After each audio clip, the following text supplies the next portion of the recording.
What's up guys, Bob Busker here at ThinkComputers, and we're back with another Z390 motherboard. Today we're checking out the EVGA Z390 FTW. So let's go ahead and take a look.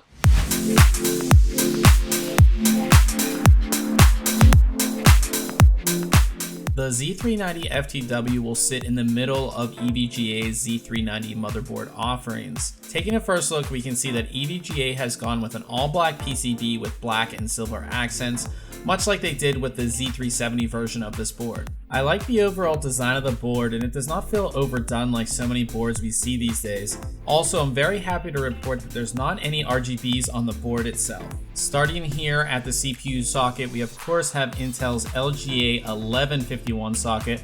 Z390 boards will support both 8th generation and 9th generation Intel Core processors. This board has an 11-phase power design, and the power delivery components are covered by two large black heatsinks.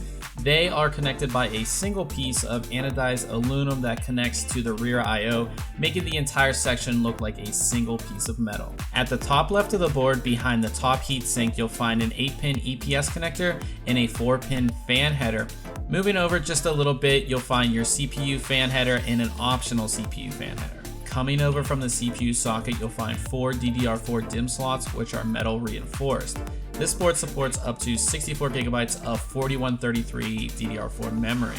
At the top edge of the board, there are two 4-pin RGB fan headers, another 4-pin fan header, power and reset buttons, a postcode display which will also show your CPU temperature in real time, a USB port which actually allows you to flash your BIOS without a CPU, your 24-pin ATX power connection, and a USB 3.1 Gen 2 Type-C header. Moving down the board, there's a USB 3.1 Gen 1 header and 6 SATA 6GB ports, all of which are at a 90-degree angle. You notice there's an indent in the board where the USB 3.1 header is. This is to make connecting or routing your USB cable much easier. At the bottom of the board is where you're going to find the rest of your headers and connections. So from left to right, you have a 6-pin PCI Express power connection, HD audio header, two 4-pin fan headers, two USB 2.0 headers, and then your front panel headers.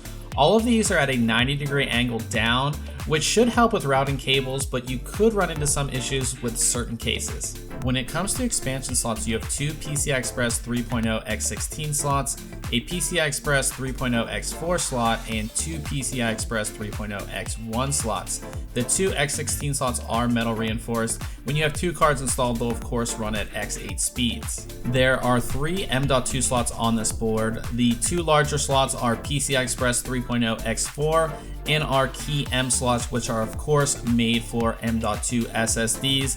The smaller one is a key E slot, which is for adding Wi-Fi to the board. EVGA is using Realtek ALC 1220 7.1 audio on this board with their new audio application. You'll notice 4 large yellow capacitors on this board. These will allow for higher impedance through the front audio header. Finally, we come to the rear I/O, which I mentioned is covered by that piece of anodized aluminum, which has the EVGA and Z390 FTW logos on it. So from left to right on the rear I/O, we have a small clear CMOS button, combo PS2 port, 2 USB 2.0 ports, 4 USB 3.1 Gen 2 ports, all of which are Type A, 2 USB 3.1 Gen 1 ports, Ethernet, and your audio connections. So when it's all said and done, EVGA has a very interesting board here in the Z390 FTW. Right off the bat, we notice that it doesn't look like a whole lot of other Z390 motherboards. It's not overloaded with extra things to make it look cool. It just looks like a normal motherboard, and we actually like that. You know, we've seen so many companies come out with boards that are over the top, overloaded with RGBs, and this board has no RGBs. You have 2 RGB headers, but there's no lights on the motherboard, which we actually really like.